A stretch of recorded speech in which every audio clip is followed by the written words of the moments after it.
Hello, everyone. Welcome to Trades Talk. I am your host, Pop Culture Mechanic. You can call me Pop for short. And this is a bit of a different day for the stream. I was very busy on Tuesday, so I had to bump the stream to tonight. And I'm sure that'll be okay. So, as I so often do, we'll start checking the news out in industry. You can usually tell how things are going by how well your economy is by reading the trades papers and seeing what is going on, what's being built, what's being shut down, and who is going on strike. But before that, I must say hello to DJ Ronnie G. How you doing, DJ? You're triple watching streams, and you're on one too. You're checking your telescope wires right now because you think you got one. Oh no. Well, I hope you're able to get that all sorted out there, DJ. No, don't damage the telescope. That is a lot of money, I'm sure. But let's get to the news and see what's out there, courtesy of Plant Magazine. This is going back to August 14th. So what we'll do is we'll just open this up in a new tab. You're dodging poison ivy at the moment, DJ. Okay. Yeah, be careful.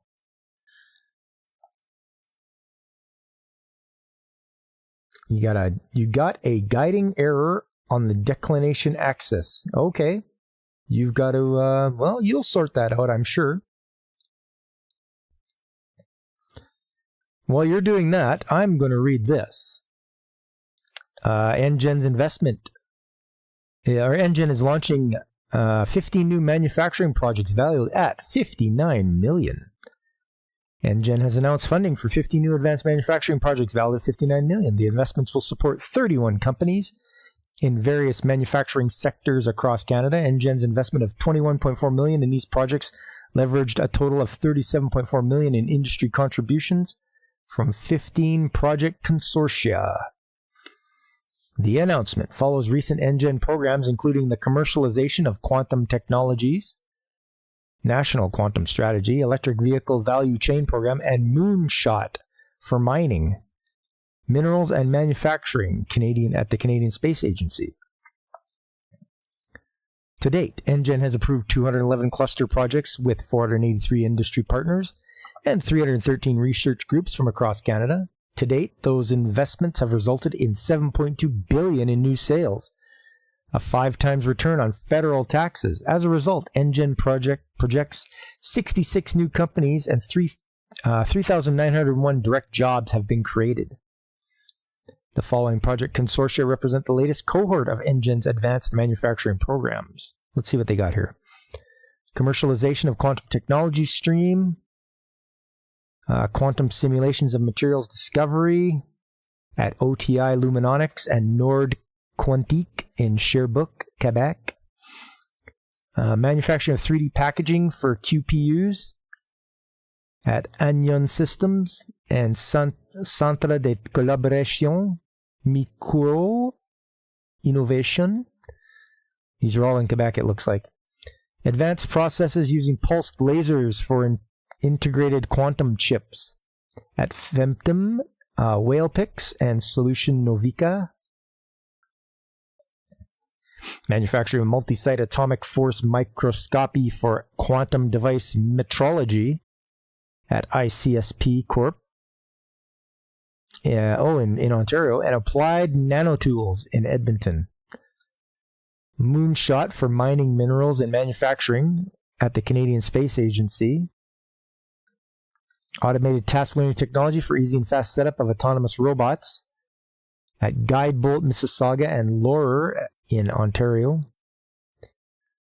UGPS for space exploration, Aposis Technologies, and Cheetah Networks. Swarm Construction, Canadian Space Mining Corporation, and Mission Control Space Services. Characterization and presentation of critical minerals, reserves, and assets, Sayona and Maya HTT.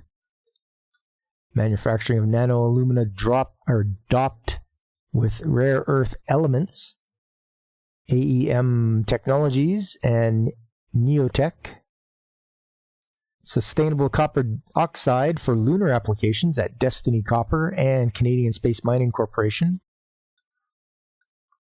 advanced manufacturing processes for EV power electronics heat exchangers at Dana Canada and KA Imaging, lithium-ion battery innovations and integrated systems for next-gen EVs at Flex Ion Battery Innovation Center and SPM Automation, recycling of graphite from secondary sources for use in lithium-ion batteries. The companies are Green Graphite Technologies and Calamix Technologies. One pot reactor optimization, Nano One in Vancouver and Chemetics in Vancouver. And sustainable and high-performance fuel cells used for EVMPs, Plasma Gear and Ionomere. Okay, well, lots of investment going on, having a lot of spin-offs. Hopefully they create something good out of it. Here's the big one that's going on. This is going to affect a lot of people. CN Rail, CPKC begin halting shipments of certain goods as strike threat looms. The two railways warned last week they will lock out 9,300 engineers, conductors, and yard workers on August 22nd unless they find common ground on new contracts after negotiations stalled over scheduling and wages. The country's two main railways have started to halt shipments ahead of a potential strike or lockout next week, the first step towards a possible shutdown as the bargaining deadline approaches. Canadian National Railway Company said in an internal memo obtained by the Canadian press that the company began to embargo hazardous goods from the U.S. on Monday in anticipation of a work stoppage. The category includes chlorine to disinfect drinking water and ammonia for fertilizer, as well as other toxic or poisonous substances and explosive materials. In the absence of reaching a timely tentative agreement or referring all outstanding matters to binding arbitration before the threat of a labor disruption, additional commodities will be subject to embargo, stated the company-wide message from CN's bargaining team sent on Tuesday. On Friday, Canadian Pacific Kansas City Limited said it would temporarily ban traffic of dangerous materials to ensure none wind up stranded on the tracks in the event of job action. Effective Monday, the company has embargoed all freight classified as toxic or poisonous inhalation hazards on its North American-wide network, according to a customer advisory. CPKC operational focus is on ensuring a safe, structured shutdown of all our Canadian train operations, the update said, adding that executives remain available to bargain. The two railways warned last week they will lock out 9,300 engineers, conductors, and yard workers on August 22nd. Yeah, you guys said that already. Shippers say a work stoppage would snarl the country's supply chain, halting freight traffic and disrupting industries. Goods critical for public health as well as agriculture, mining, and forestry are typically among those subject to initial embargoes, said Bob Masterson, CEO of the Chemistry Industry Association of Canada.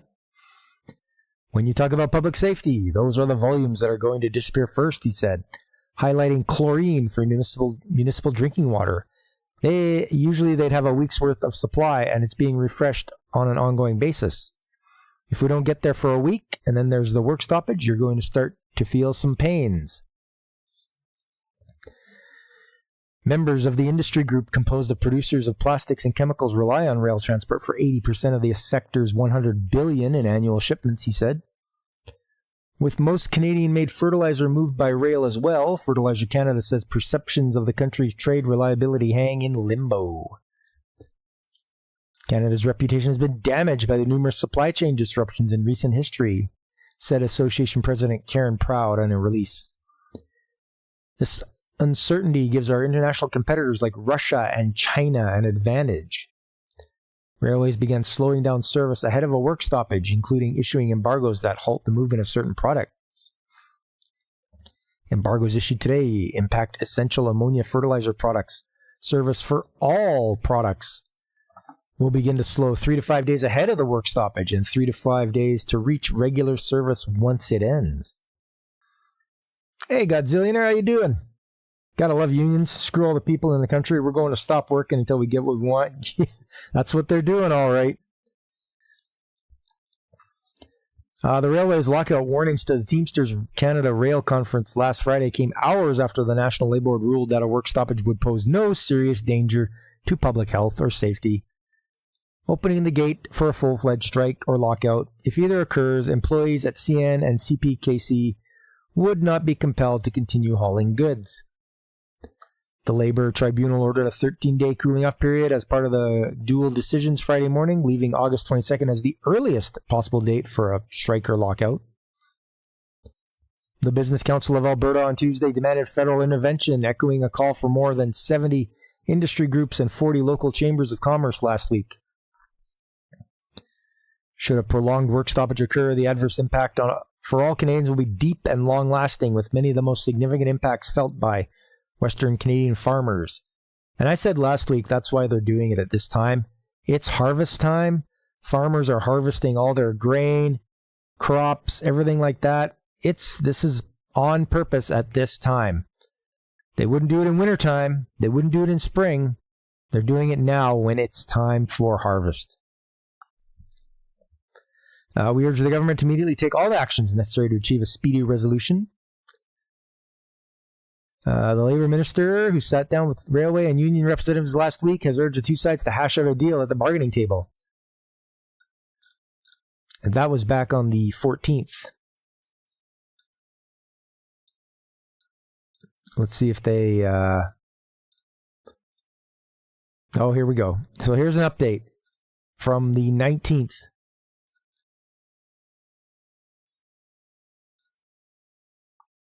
More than 9,000 workers at Canada's two major railways could either be on strike or locked out as of Thursday. That's this Thursday, so tomorrow.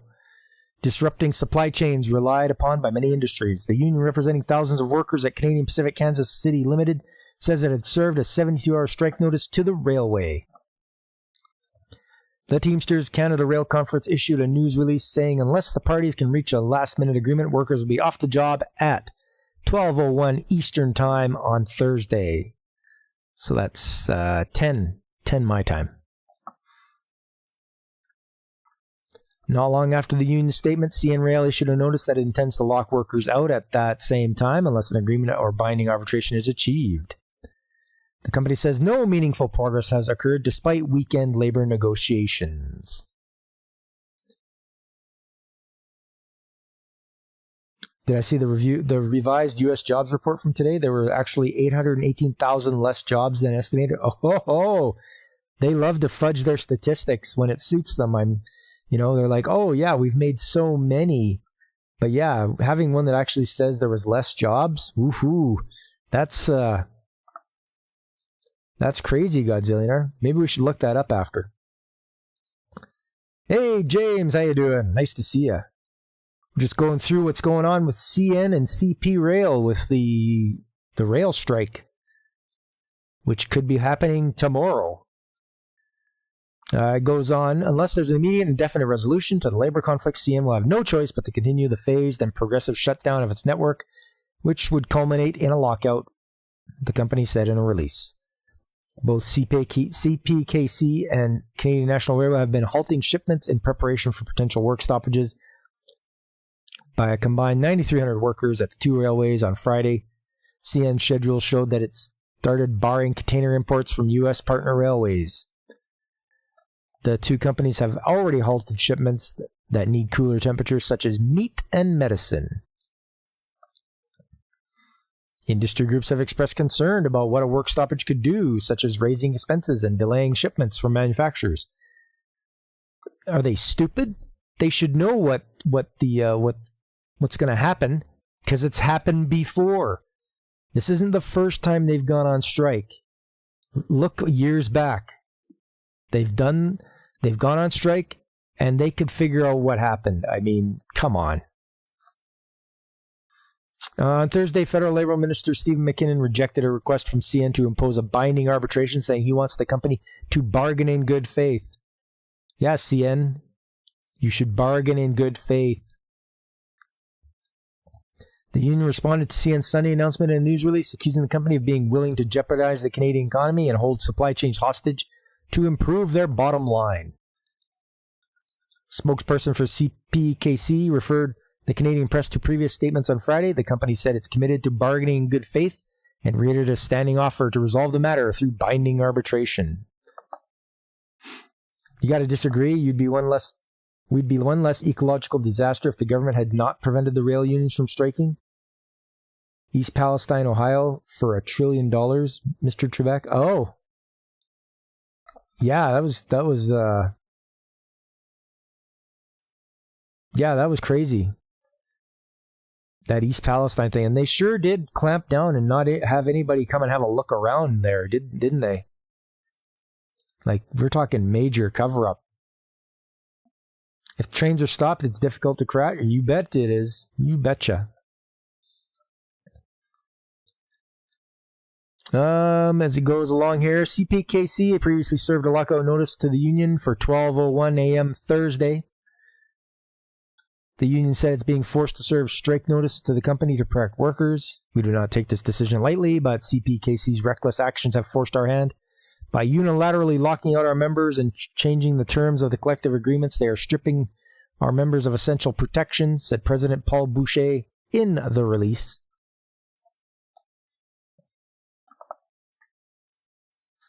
It was the government that blew up the East Palestine train, so the government makes everything it touches worse? Yes. And then they just lit the mess on fire. Okay. Yeah, I'm not too familiar with that. I mean, you guys probably know way better than I do about that.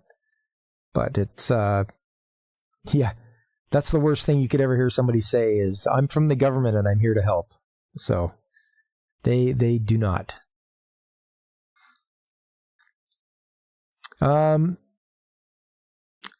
Just the last little bit here. The only contract we're negotiating at this time is a status quo agreement, he said.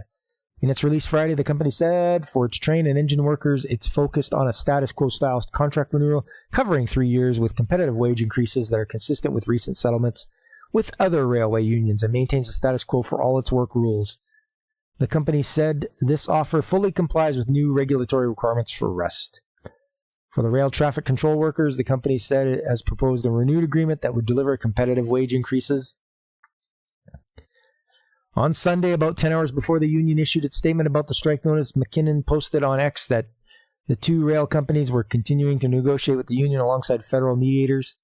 Rail lines carry more than $1 billion worth of goods each day. According to the Railway Association of Canada, more than half of the country's exports travel by rail.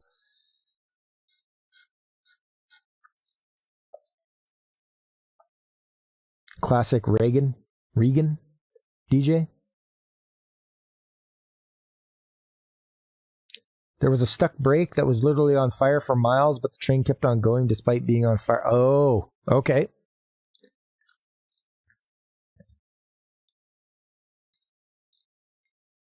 And I don't know if they have them down there. Maybe they do, but they'll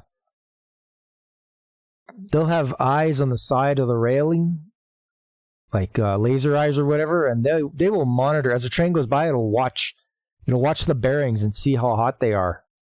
And they should be reported back to the to wherever their closest maintenance facility is.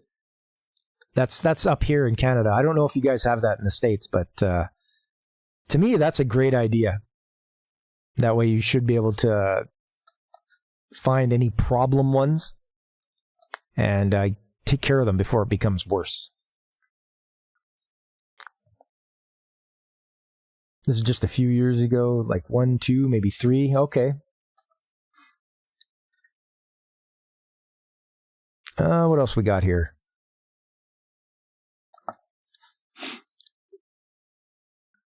Minister Eng promotes growth of EV industry and critical minerals sector during trip to Sudbury. Ontario receives $47 million to invest in infrastructure. GM lays off small percentage of Canadian workers amid software job cuts. Oh, this ought to be good.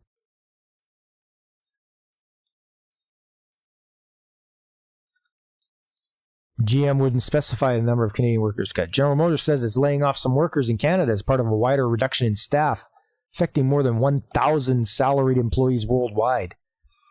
The automaker says the layoffs affect its software and service units, including a small percentage of employees in its Canadian Technical Centre. Jennifer Wright, Executive Director of Communications at General Motors Canada, says more than 1,200 engineers will continue to work at the centre after the layoff. GM wouldn't specify the number of Canadian workers cut. The company says it's prioritizing investments that will have the greatest impact. In April 2023, the automaker said about 5,000 of its salary workers took buyouts to leave the company as it worked to hit a US $2 billion cost-cutting target. Wow. Okay. So it's not the workers on the ground. It's going to be engineer types or software development types.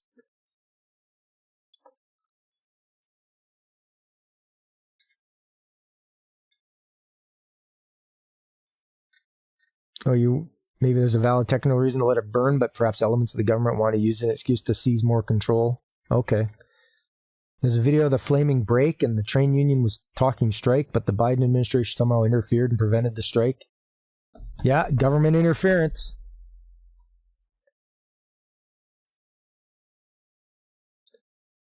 But some do blame him for everything. Yeah, Godzillionaire. Those useless engineers. Come on now. They're good for what they need to do. But it's probably the software guy. But then again, does that mean there's going to be more bugs in your software on your car? I mean, back when I was a young boy, our cars didn't have software. You just turned them on and they worked.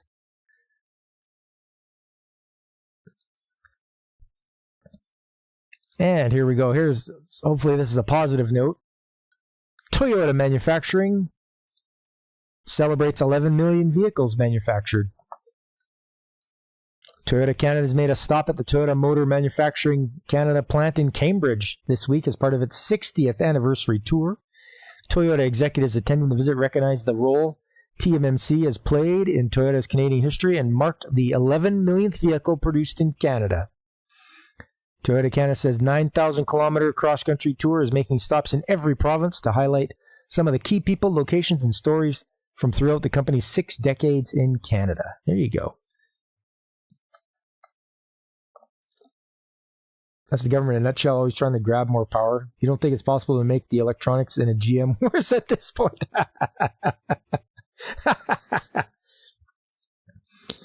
Yeah, I mean, I don't own a GM. So, actually, have I ever owned a GM? Did I ever have one? Yes, I did. Back in 1993, I bought a 1992 Geo Tracker. And I don't know, it's had a Geo badge on it. So I don't know if GM made it or Suzuki made it. But they put the Geo badge on it. But other than that, I don't think I've ever had I don't know if you guys would consider that GM anyway. In Japanese culture, a person's 60th birthday is known as kanreki and represents a rebirth, an opportunity to reflect on one's life, take stock of the present, and prepare for the future, said Stephen Beatty, Corporate Secretary at Toyota Canada. As Toyota marks its 60th year in Canada, our cross-Canada road trip is doing just that, while also taking time to recognize that many Canadians who have contributed to the company's success, including thousands of team members who've contributed to Team MC's success over more than 3 decades. Toyota Canada's Kanreki Tour started at Canada's Eastern Mile Zero in St. John's, Newfoundland, and will end on August 30th at Canada's Western Mile Zero in Victoria, British Columbia. Well, they definitely are going across Canada then, aren't they? That's there you go. That's from sea to sea, all right. Throughout that journey, Toyota Canada says participants will have been driving vehicles from across the full lineup of products Toyota offers Canadian drivers. Now the 11 millionth vehicle produced by TMMC, a white Woodland Edition Toyota RAV4 hybrid, joined the Cross Canada Drive. We're proud that Toyota Motor Manufacturing Canada has played such an important role in the company's success for almost 36 years, said Frank Voss, president of TMMC. In 1988, the year that we opened our first plant in Cambridge, Our team members built just 153 Toyota Corollas today. We're Canada's largest automaker, building over 500,000 Toyota and Lexus vehicles every year for the North American market. We're so proud to be celebrating this 11 millionth vehicle milestone. TMMC has 2 production lines in Cambridge and a 3rd line in Woodstock that together employ more than 8,500 people. It's funny you mentioned the best running engine you ever owned had no computer or software. 1979 Caprice Classic 305 with 2-barrel carburetor and all the things. Power windows, AC, power locks. That sounds like a beauty of a car, James. Just wait until all cars come equipped with a mandatory remote kill switch. You think 2025 is the start of that nonsense? Oi. Can we disable that Godzillionaire somehow? Counting on you to figure it out, buddy. You honestly don't know how fast she would go? The speedometer ran out at 85? Wow. Hey, Carl, how you doing? We're living like nerds? Yeah. Welcome, Carl. I just have to say your name with a German accent. It just, I don't know about it, but it's just like, well, we talked to Carl from RNG Gaming Podcast. Because Carl is such a good German name. Well, that's it for the Plant Magazine. I found this article. It's by the Malaysian Reserve. I don't know where that is. But they had a article here. And I found it was quite interesting. And I wonder if I will be able to, rip it apart or, we'll see what happens. The computers are already phoning home and selling the data to insurance companies and anyone else with the... Oh, okay. Stupid computers. Tosin MD, I guess that's Maryland. A new survey of Houston-based tradesmen from DeWalt, a Stanley Black & Decker brand and leader in total job site solutions, found that 78% of tradespeople... I'm just going to say tradesmen. Tradespeople sounds stupid. Agree that the initial buy-in cost of tools, which can range from several thousands to upwards of 10,000, was a barrier to getting started in their career. As the nation grapples with a skilled labor shortage consisting of more than 500,000 open construction jobs, the DeWalt Tool Talk survey examined how having the right tools for the job impacts those beginning a new career in the trades. And I'm sure they're going to be DeWalt tools, right?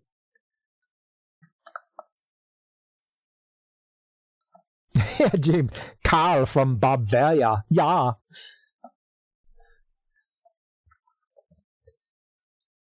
Our findings tell us that 2 in 3 tradesmen in Houston did not own all the tools they needed for their job upon starting their career. And of those, half say they saved up or took out a loan to purchase tools. Wow, I've never done that. That is absolutely absurd. Don't do that, everybody. Don't take a loan out to buy tools. As part of DeWalt's commitment to grow the trades, we are making every effort to empower those starting out by supplying the tools young professionals need to be successful from day one. You botched the spelling. That's okay. So here's the thing. When I started out, I didn't have all the tools I needed. And I didn't look to have them all either. My parents bought me like a socket set and, some of the basic stuff. I even think I went out myself and I was like, okay, well, I need a hammer, a ball peen hammer. I need some pliers, some screwdrivers, just stuff like that. The basics. Anything specialized or anything that's out of the ordinary, don't buy it. The company, if they need it, they will buy it.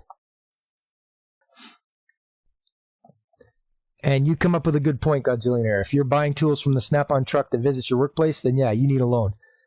Don't buy Snap-on, Mac, any other of those guys that drive around in their trucks. You need specialty tools that the company won't buy, okay.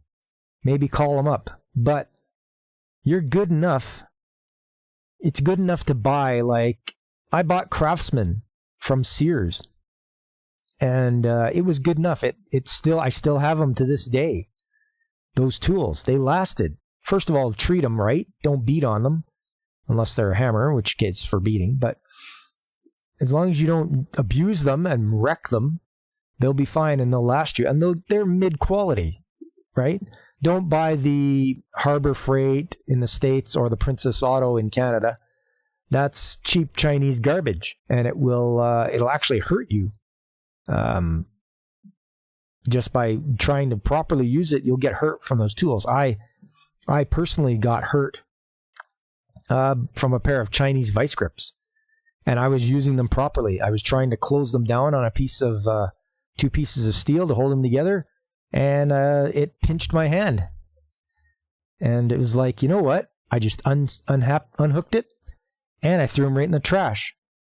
And I went out and got myself some Irwin vice grips, brand name, made in USA, much better. Did I have to buy a metric and SAE hammer? No, I didn't fall for that trick twice.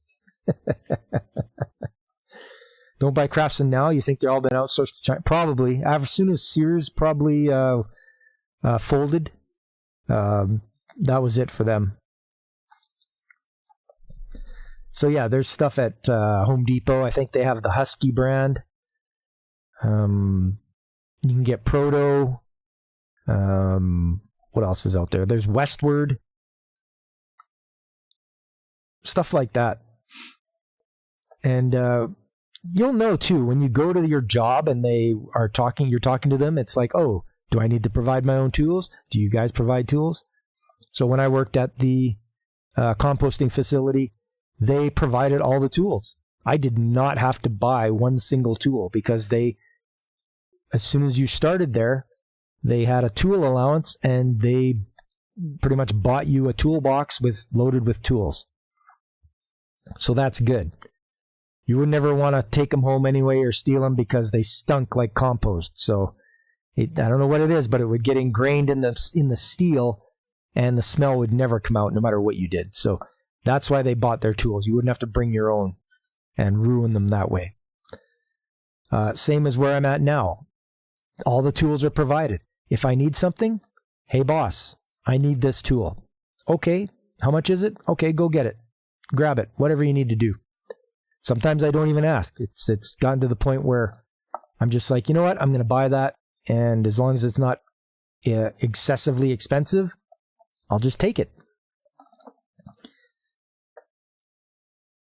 Sears bought Kmart after their second bankruptcy, and they really didn't upgrade their business model, so Sears inevitably also went bankrupt. Oh, okay. Yeah, I wasn't sure about the story behind that, James. I didn't even know that Sears bought Kmart. But yeah, we're getting a little bit off the article here, but it's just, what are they figuring? You're starting out, you're an apprentice, you're gonna buy all your tools all at once? That's just dumb. Don't do that. A little bit at a time. I mean, it's crazy if they're telling. Anyways, let's see what their proper tools are worth the investment. Upon the start of their career, nearly 3 in 5 tradesmen cite they need to replace their tool set with more heavy-duty tools, or not having the tools they need as the biggest roadblocks.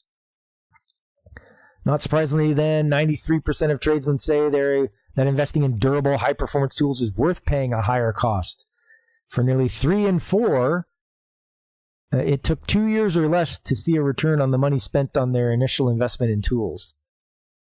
And those, unless you break them, they'll last a lifetime. They'll last your career. The Harbor Freight stuff is fine for something weird you need once or might only use once every other year. Okay. Yeah, kind of like Princess Auto. I know the farmers go there. And if you need an oddball thing and you don't care about breaking it, that's where you go. Maybe that's a good stream idea. Pop tips on how to buy a starter and maybe intermediate. Oh, hey. Thanks, Godzillionaire. I'm going to write that down right now, just so that I don't forget.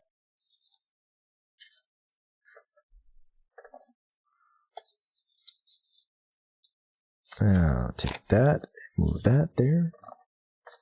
Just got to grab my pen. And I'm just going to write that down.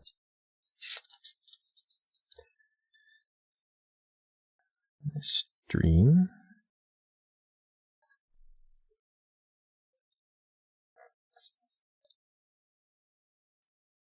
How to buy starter set.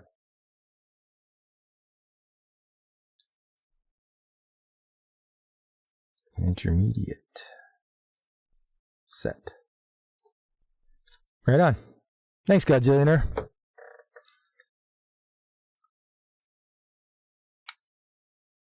Remember when they tossed Martha Stewart in prison for insider trading? That was Kmart bankruptcy number 2 for Kmart. Oh, yeah, I was like, man, they sure hate Martha Stewart. They came right after her. I don't know who she pissed off, but man, they're like, yep, we're going to wreck Martha Stewart. Harbor Freight is kind of far from you. Tractor Supply or Family Farm and Home are closer. Okay. Yeah, we have like UFA up here. It's called United Farmers of Alberta. And they have ranch supply stuff. As their careers progress, more than 3 in 4 tradesmen are refreshing or replacing their tools at least once a year, with 65% estimating their annual investment in tools, batteries, and accessories to be $10,000 or more. What? Further, 41% estimate this investment is $25,000 or more. Come on. Like, what are you guys doing? Replacing their tools at least once a year? Unless my hammer handle is broken, I'm going to keep using that hammer. You know, unless something breaks, I'm going to keep using it. If it's worn out, yeah, replace it. Not once a year. I still have my tools. Even the tools that I've been using for the past 3 years at the chemical plant. The only time I replace them is when the guys lose them or somebody takes them, some contractor walks off with it. That's the only time I'm replacing those things. Yeah, it's just ridiculous. I don't know what they're doing here. If you only need it once, Harbor Freight is great. Use the tool and return it after the job's done. It's made out of Chinesium. Can't use a tool if it's not shiny. That's just... Hey, I use Scotch-Brite on mine. For more than 4 and 5 tradesmen, it would have been extremely significant or very significant to receive a gift of core tools for their trade upon the start of their career, while 88% go as far to say that easier access to necessary tools would attract more workers to the construction industry. As part of DeWalt's Grow the Trades initiative, a $30 million commitment over 5 years to close the skilled trades gap in the U.S., DeWalt will provide toolkits to 100 students of HBI Build Strong Academy in Houston throughout the year. DeWalt will be on site to hand deliver kits to the latest graduating class on Friday, August 23rd. Hey, that's coming up. In March 2024, DeWalt partnered with the Home Builders Institute, the nation's leading nonprofit provider of trade skills training and education for the building industry, to become HBI's Build Strong Academy tool trade sponsor. This is clever on DeWalt's part. This is nothing but marketing. Marketing and write-offs, I'm sure. HBI's Build Strong Academy in Houston is a tuition-free, industry-driven academy that provides hands-on training and education for anyone interested in pursuing a career in construction. In addition to hands-on training, the organization focuses on professional development, mentoring, and ongoing support, equipping students with the necessary skills and certifications to meet the demand for skilled workers. As we all know, there is a shortage of them, and we need more. You think it's the end game of consumerism? Make everything as poorly as possible so you have to buy new ones every year? Yep. The opposite philosophy from buy once, cry once. But there's also the old saying, cheapskate pays twice. So I've seen that in action. DeWalt commissioned Atomic Research to conduct an online survey of 903 tradesmen throughout the United States. The sample consists of tradesmen from 3 markets: Orlando, Houston, and Phoenix.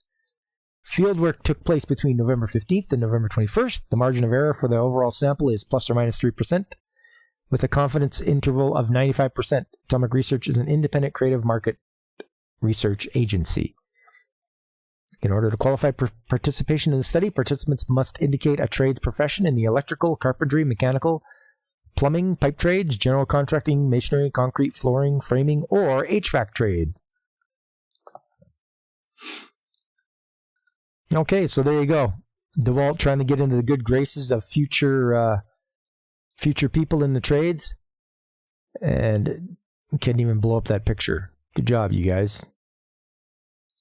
There we go. So, I don't know why they had them wear cap and gowns. We never wore that when I got my certificate in the trades. We didn't do a cap and gown. I suppose we could have, but we were just happy to get our certificate. Nobody was worried about wearing a cap and gown.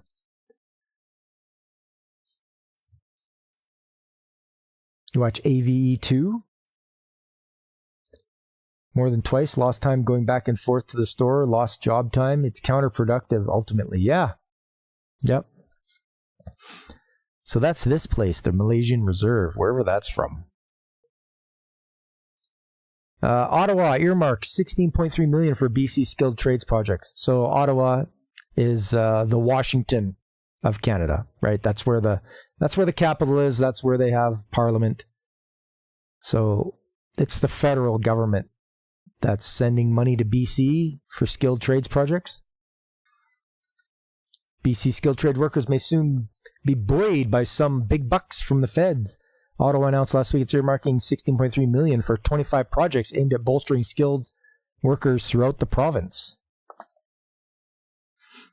You'd rather pay $50 less and not get a gown. There you go, DJ.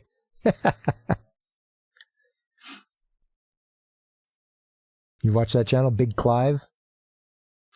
I'm not sure what you guys... Not sure which show that is, but I'm sure you'll let me know. Ottawa, the federal government is tapping its union training and innovation program for the funds, which will in turn flow through the program's investment and training equipment stream. Since 2022, the stream has helped 114 union and training provider projects purchase equipment to enhance training practices. The government also sets the wheels in motion last year to bolster skilled workers, providing education grants of up to $3,500 to those interested in upgrading their skills since the fall 2023. This grant is available for more than 400 eligible training opportunities throughout the province in areas like construction, technology, housing, and clean energy. The province says the program could generate up to 8,500 skilled workers over the next 3 years. A 10-year BC labor forecast from the province predicted there will be more than 1 million job openings for skilled workers. You hear that, everybody? It's a 10-year labor forecast. So in 10 years, there's going to be more than 1 million job openings.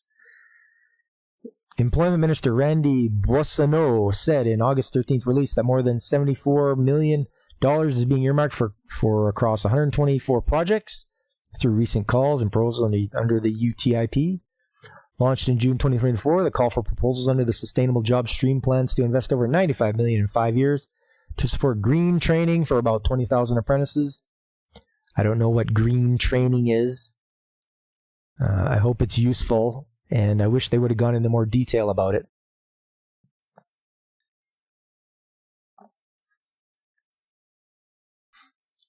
You rent the gown, you keep the cap and tassel. There you go, James knows. You were referencing where you learned the term Chinesium. Big Clive goes to Poundland, a UK equivalent of the dollar store, buys stuff, tries it out, and takes it apart and figures out the schematic. Oh, okay. Nice.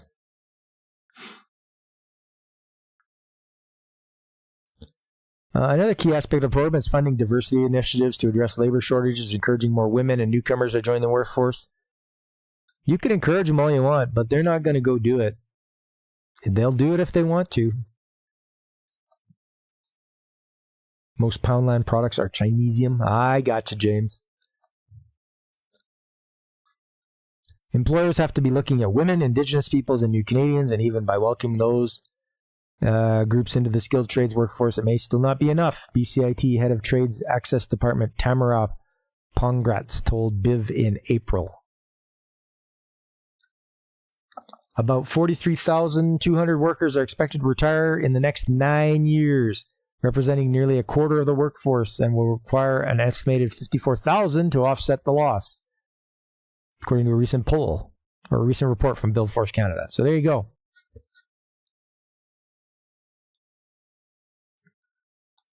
All right, it's picture time. It's picture time. You know what? Let's see what we got here for you guys. Man, I forgot my USB drive at work. I'm just kicking myself because I usually have my new photos on there. But as the stream says, improvise. So I'm going to show you guys how we improvise. We'll go right here.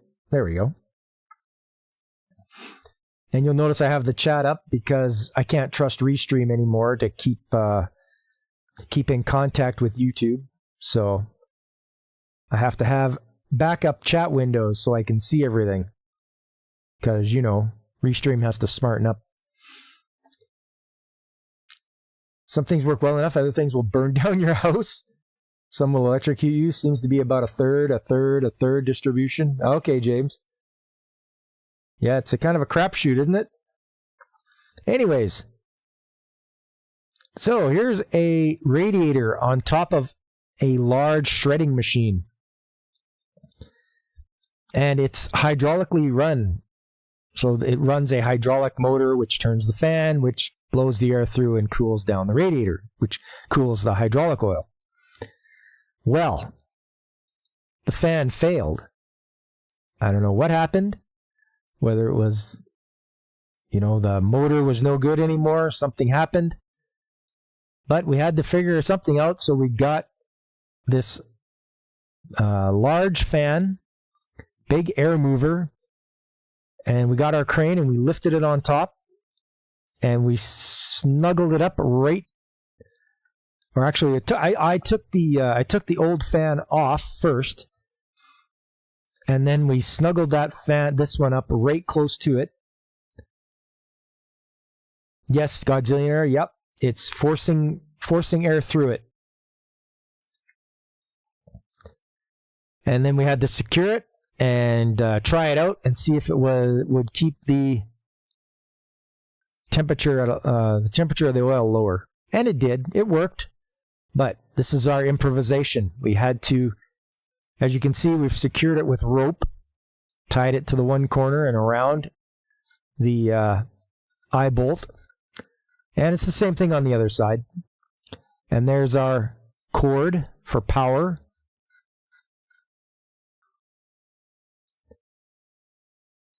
Forcing air in. Yeah, it's pushing it through. I'm pretty sure that's what we wanted to do. Not enough zip ties or hose clamps in that setup. Most of those dog and pony shows are not productive, just a money grab for a party. Really, those ceremonies. Oh, yeah. Yeah.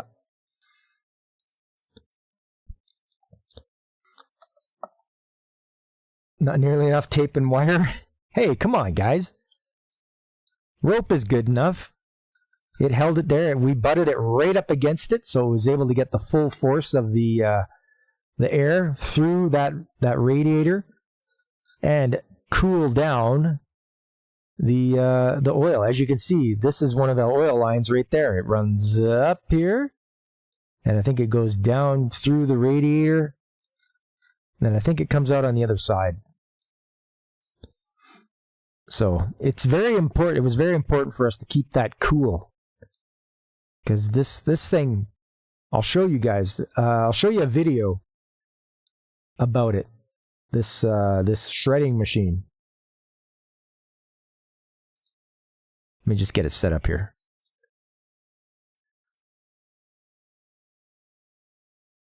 Now this shredding machine, it's one of these guys here. It's a Comptech, and I believe it was the Terminator stationary.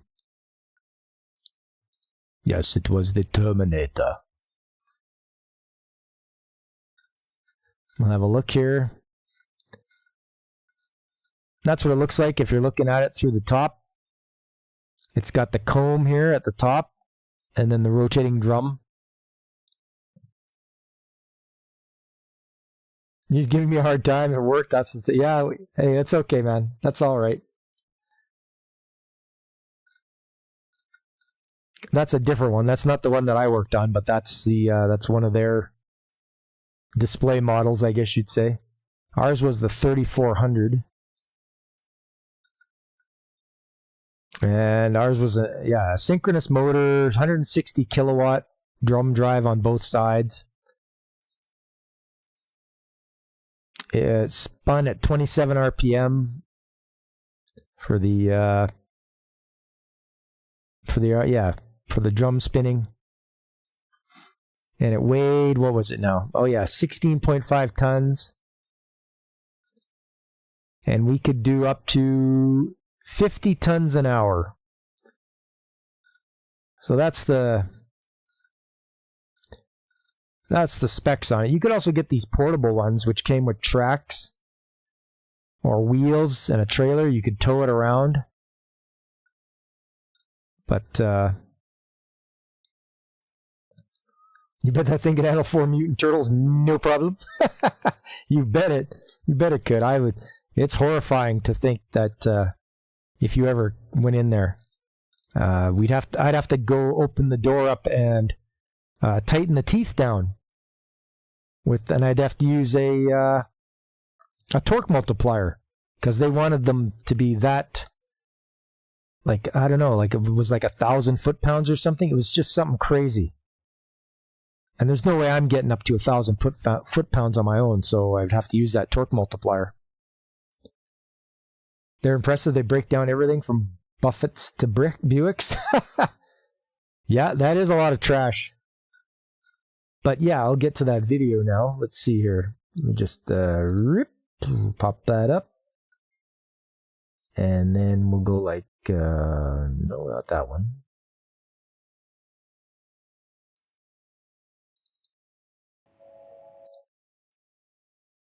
We'll just make it big here so you guys can see. And capture that screen. There we go.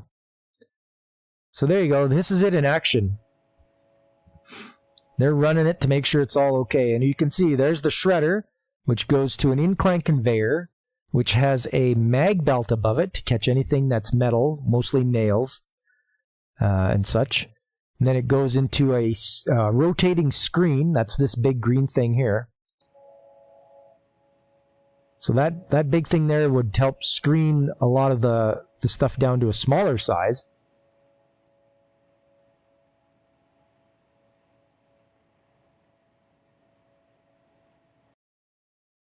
Okay, let's go to the next video I have. I have a few of this thing.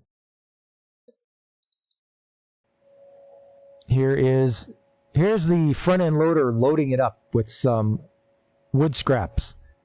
Scrap pallets. Hey, Vertex, how you doing? Thanks for sending me that video of those machines working. I really enjoyed that. Yeah, I'd need a 5-foot long wrench to get the torque. Yeah, exactly. It's Master Shredder. The Shredder.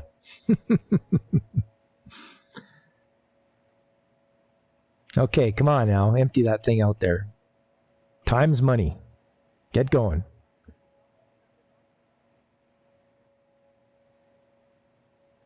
Used to follow the garbage truck and watch them crush furniture? Oh, yeah.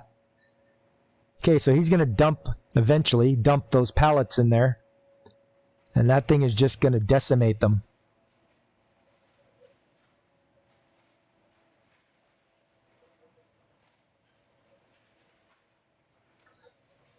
You've been terminated.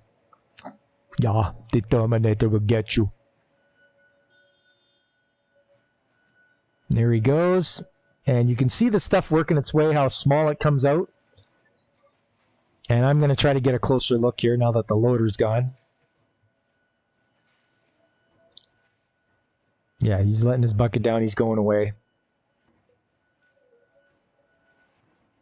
So we'll take a look here. Here's the stuff going up the incline conveyor. We'll get a look. Some of the stuff's dropping down still. Then it goes up there past the mag belt. And then into the, what they refer to it as a trommel. But it's just a giant rotating screen. And you can see the stuff coming out of that. It's much smaller.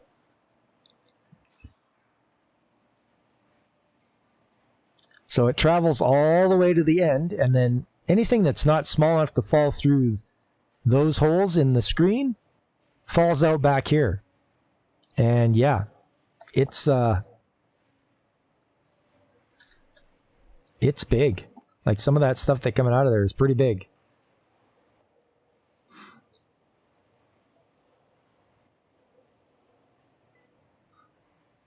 Some of the stuff's really like Star Trek. Couch goes in, tiny cube of trash comes out.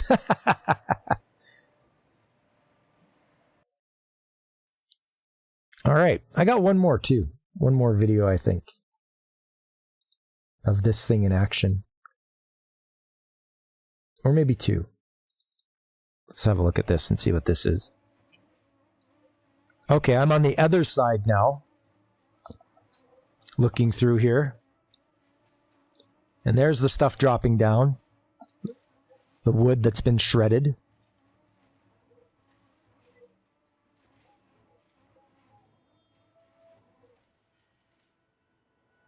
You can see the wheels holding down that conveyor.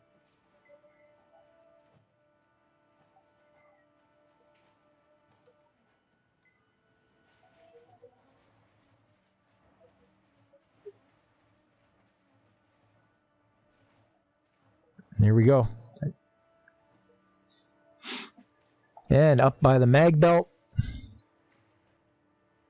you can see some stuff is getting kicked off there because it's got some sort of nail or something in it and it just grabs it. It's strong enough to grab it. It's an electromagnet. Yeah, these wheels hold that down. So it can make that transition from going underneath the machine to up. And I believe I got one more here. So here we go.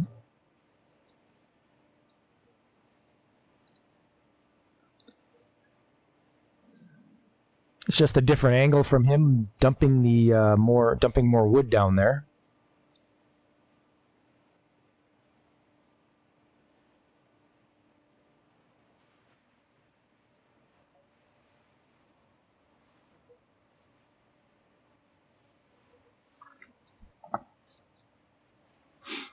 And here it comes. It's going to start coming out of the rotating screen now. And there it is.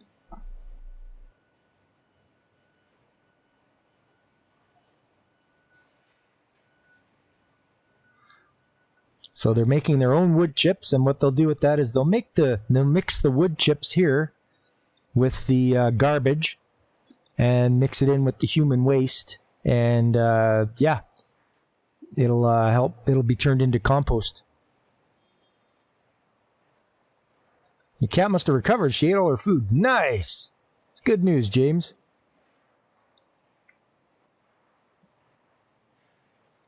There you go. That's coming out now, and they'll scoop that up and they'll mix that in with the compost and whatever to help break it down.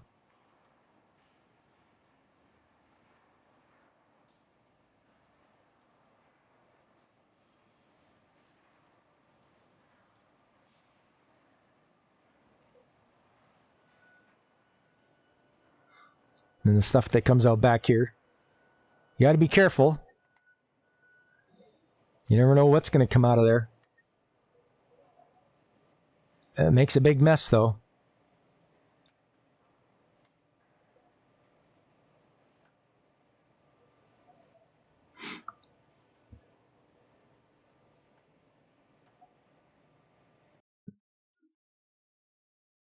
So yeah, that is the look at the shredder.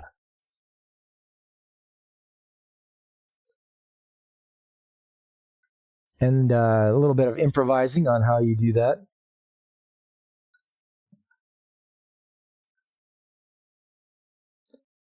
What we didn't improvise was this.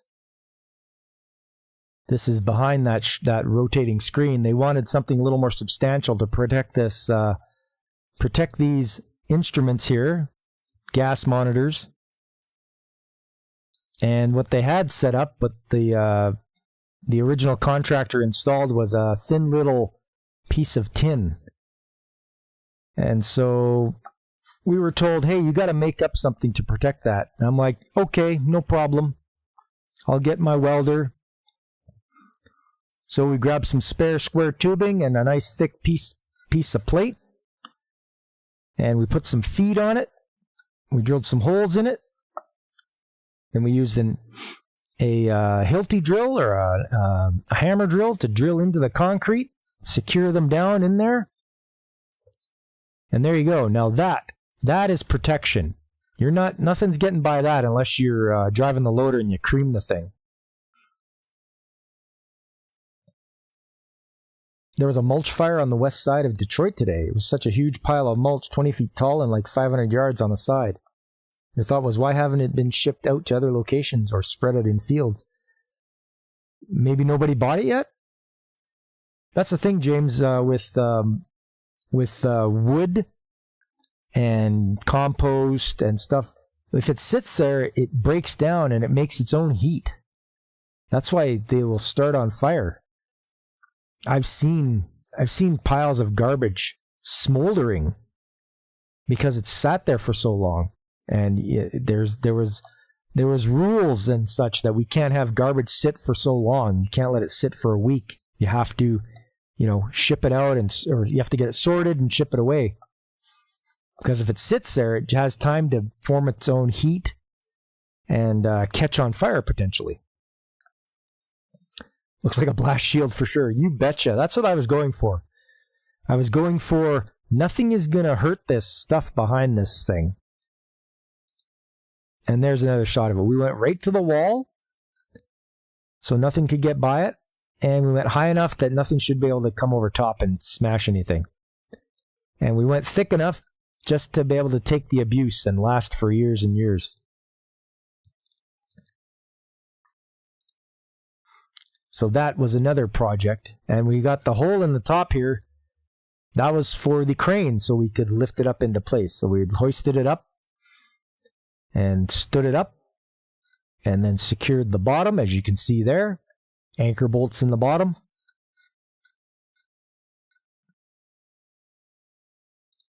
And it was up to them if they wanted to paint it afterwards. I wasn't gonna bother painting it. It's gonna get beat on.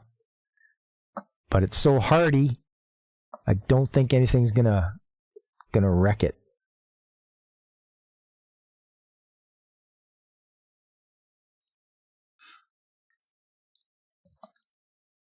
You seen that at a farm? Silage almost spontaneous combustion. It's rotting so quickly the pile steams in the dead. Yes. You know exactly what I'm talking about, James. I've stuck my hand into some compost, and I'm like, I had to pull it out quickly because I'm like, man, that's freaking burning, like burning hot. Not on fire, but just the temperature is so high. It's just like, this is crazy.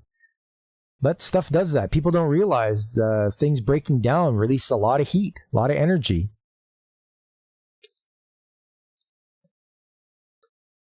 Let me just take one more last peek, see if I got anything else for you guys.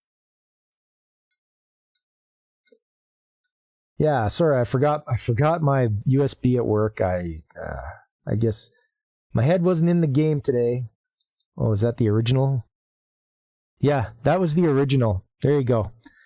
They had a little triangular bracket and a piece of tin like you would use for the side of your the side, like siding. And they were saying that that's good enough to protect these things. And we're like, no, it's not. So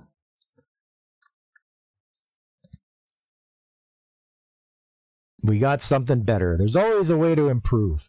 That's what you want to do. You always want to improve. And don't forget, try to think outside the box. When you're doing stuff, think, is there another way I can be doing this? Is there something? Sometimes you have to. Sometimes it's a necessity, especially when you're doing something and it's like, man, we need to get this done. Otherwise, it's not gonna, the plant's not gonna start up. Something's not gonna run. So if you can come up on the fly with things that will help you complete your task in a safe way, try it out. Make sure you always try to think outside the box, because it shows that you have your imagination and you're willing to try things to make things work. And I think that's important. You gotta show your creativity. At least the mulch fire was contained to the field. No buildings burned, no casualties, maybe smoke damage. Oh, okay. No, that is good news, James. Right on. I'm just checking through my other pictures here just to make sure.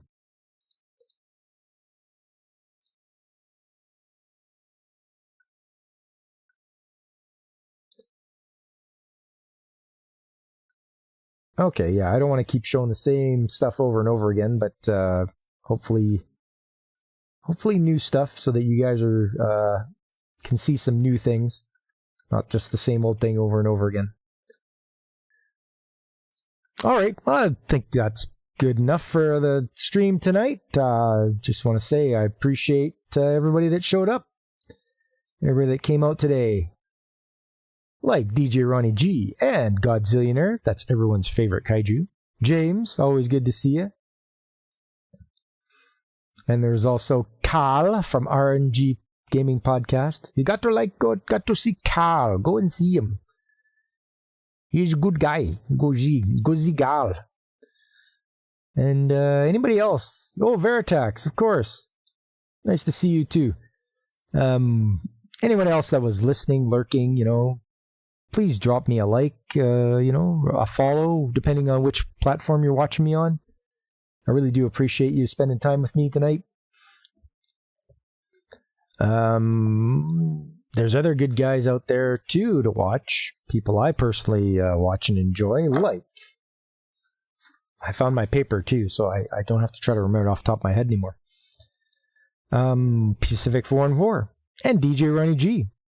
There's Brandon the Anime Guy. And Carl at the RNG Podcast. Tomby, a new fella I've started watching from across the pond, a good English bloke. There's Angry Canadian, Nerdporo Lifeform, and not to forget Whoopa, Blaine, and Punkwaddle. Those are all guys I like to watch. They got good stuff going on. Coming up Saturday, the game stream. I think I've got myself leveled up enough. I'm going to head out and see if I can find the next place to go.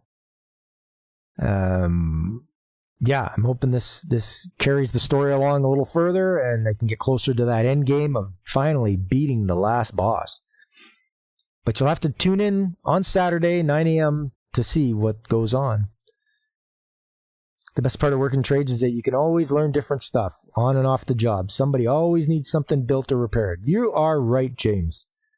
Like, honestly, that is a well summed up. I am not just a millwright. I mean, that is my trade, but I can talk electricity with an electrician a little bit. I can talk instrumentation with an instrumentation technician a little bit, just because I've been around it for so much. I can talk welding with a welder, or I can talk machining with a machinist. Obviously at a basic level, but it's always you'll have your main trade, but then you'll have little bits of other ones that you know about and have learned about over the years. And that way, it helps you communicate better with other trades that you're working with, whether it be electrician, scaffolder, whatever it happens to be. You'll know some things that you've learned over the years, and you can chat with them. And that helps get things done on the job as well. Coming up on Sunday for Sunday Anime Chat, I'm afraid that's going to be the end of Back to the Beach month. So come on down, come and watch some beach episodes with me, and we'll have a look. We'll have a look at some nice looking bikinis, I bet. So that's my plan for Sunday. And then Tuesday we roll right back around again. I'll be for Tuesday this time. I won't have to push things to Wednesday again. Tuesday, unless Wednesday's better for everybody. I don't know. I've been just doing Tuesday because alliteration, Trades Talk Tuesday. But if Wednesday's better, if I get more people to watch, I could always switch to Wednesday. You know enough about other stuff to know when they're blowing smoke at you. Yes, Godzillionaire. Yes. That's the thing. It's like when they start talking and you start talking back to them in their own trade speak, and it's like, oh, okay, I can't snow this guy. You got her, DJ. Do you like one piece or two piece? One piece bikini, two piece bikini? I'm partial to two piece myself. You saw a meme because Kamala misspoke and said price gauging. Someone made a store photo with a bunch of pressure. Yeah. What's matter? Can't talk much there, Kamala? Punkwaddle does something with floral on Wednesdays at 9. Yes. That is floral from under a rock. Maybe that's why I don't do it on Wednesdays. I like watching floral as well. He's usually on at 7 o'clock my time. You said it looks inflated. Oh, man. James. Sometimes one piece can be really nice, but two piece was a great invention. You bet it was. I for one can really appreciate the two piece. Yeah, maybe I'll just stick to Tuesdays then. That'll be my thing. All right, guys. So, once again, thanks for all coming out. I really appreciate it. And I hope to see you guys either on Saturday or Sunday, or even next week at Trades Talk. But until Saturday, I've been Pop, and I am signing off.